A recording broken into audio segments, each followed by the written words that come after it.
On a freezing Tuesday night, a massive winter storm blanketed North America. In Seattle, the temperature plummeted well below freezing. The world was quiet. At 2:23 a.m., the planet was repossessed. Every single indoor structure on Earth was instantly crushed into a perfectly flat plain of dust. If you were asleep in bed, driving a car, or inside a cardboard box, you were vaporized. The survival rate for anyone with a roof over their head was precisely zero. Out in the freezing Seattle air, a former coastguardsman named Carl found himself miraculously alive. He was standing completely exposed to the bitter cold, wearing only a leather jacket, boxer shorts, and tight pink Crocs. The only reason Carl was outside at all was because he was searching for his ex-girlfriend's highly decorated, wildly expensive Persian show cat, Princess Donut. It was a completely absurd stroke of luck.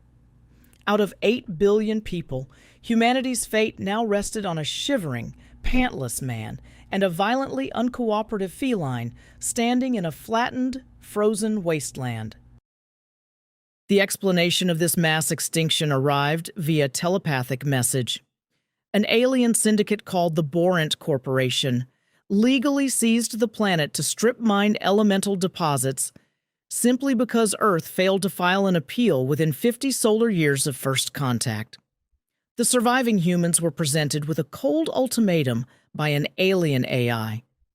The corporation pulverized Earth's infrastructure and its people, repurposing the matter into a subterranean gauntlet.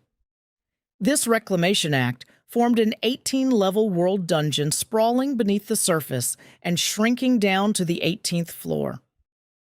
Survivors had exactly 1 hour to enter one of 150,000 stairwells spread across the world before the doors shut permanently. Anyone left on the surface would freeze to death in the apocalyptic winter. Descending into an alien-constructed death maze was the only mathematically viable option for survival. Once inside, Carl discovers the world dungeon operates on strict video game logic. Reality is governed by a gamified interface, complete with floating text boxes, experience points, stat allocations, and achievements for mundane actions. But the system has a rigid, bureaucratic way of cataloging entering entities. Because Donut crossed the threshold alongside Carl, the dungeon's AI doesn't register her as a pet. It registers her as crawler number 4119. After eating an enhanced pet biscuit, Donut is magically transformed.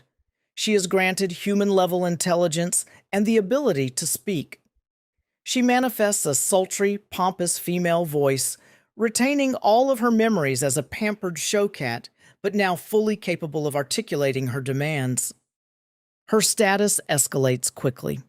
When the dungeon generates early loot, Donut equips a magical crown that permanently inducts her into a royal line of succession, formally confirming her as an aristocrat within the game's hierarchy. The system immediately updates Carl's profile to reflect this new dynamic. He is officially assigned the title of Royal Bodyguard to serve the newly christened Grand Champion Best in Dungeon Princess Donut. These absurd RPG mechanics completely flip their relationship. Carl is forced to adapt to a reality where his ex-girlfriend's cat commands vastly more magical power, charisma, and systemic authority than he does. The upper floors of this dungeon are a gritty patchwork. The corporation stitched the corridors together using the raw atoms of human trash and architecture, creating a maze lined with abandoned alleyways, flickering torches, and even the occasional vintage arcade cabinet. Combat in these halls is chaotic and heavily industrialized.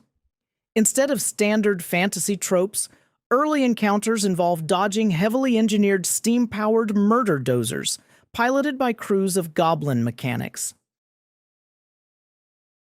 Between the bloodbaths, Carl and Donut locate designated safe zones. Here they finally cross paths with other human survivors and seasoned NPC guides who explain the deeper lore of the labyrinth. The contrast is jarring. The other players are heavily armed and desperate, clinging to whatever survival gear they can find. Carl is still stomping through the blood and coal dust in his pink Crocs and boxers, taking direct orders from a glowing, talking Persian cat. Despite the ridiculous visual, Carl's pragmatic muscle combined with Donut's overwhelming magical stats creates an incredibly lethal dynamic that keeps them alive against impossible odds. The World Dungeon exists as a highly produced reality television show broadcast to trillions of viewers who watch the gamified mechanics for entertainment. Dungeon Crawler World is the ultimate blood sport. The Borant Corporation doesn't just strip mine the planet's physical resources, they monetize the televised struggle of the remaining human population, selling ads and subscription packages to an intergalactic audience. The broadcast relies heavily on audience participation through a sponsorship system. Viewer engagement directly influences the physical reality of the dungeon. High ratings and wealthy alien sponsors translate to life-saving loot boxes, upgraded weapons, and essential supplies dropping directly into the crawler's path.